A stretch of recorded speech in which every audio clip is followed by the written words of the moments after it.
Everybody knows the media is bad for society. This general statement implies that anyone and everyone who has encountered any form of mass media have agreed that it is bad for society. I personally find this a little difficult to believe. If everyone believed it to be so bad, there would be more of an attempt to remove it and less of a resistance.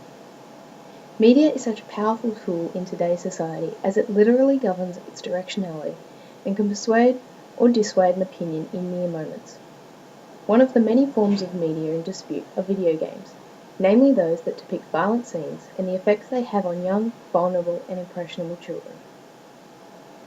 The argument has stood for many years that if children play violent video games, they will in turn become violent outside of the confines of the game.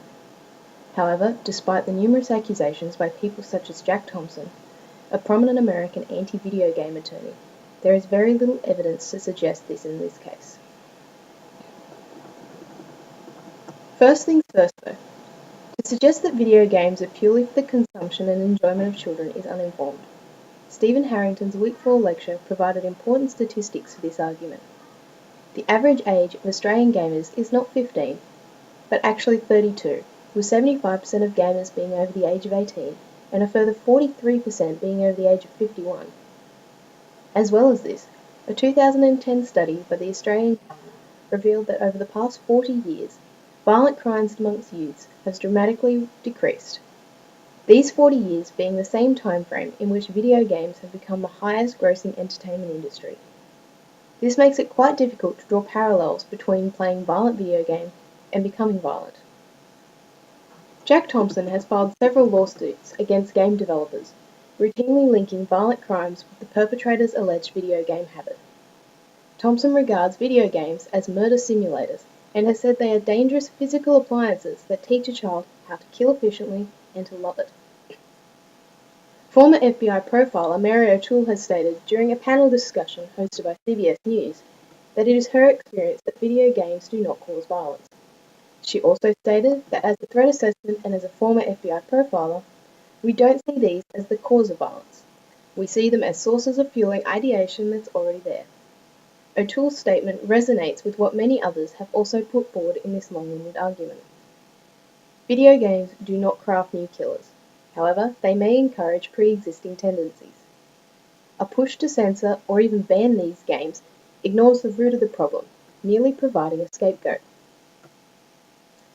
Even if one were to ignore the average age of gamers in Australia and assume that it is children who are playing these games, it is still not reasonable to conclude that these games will make them violent.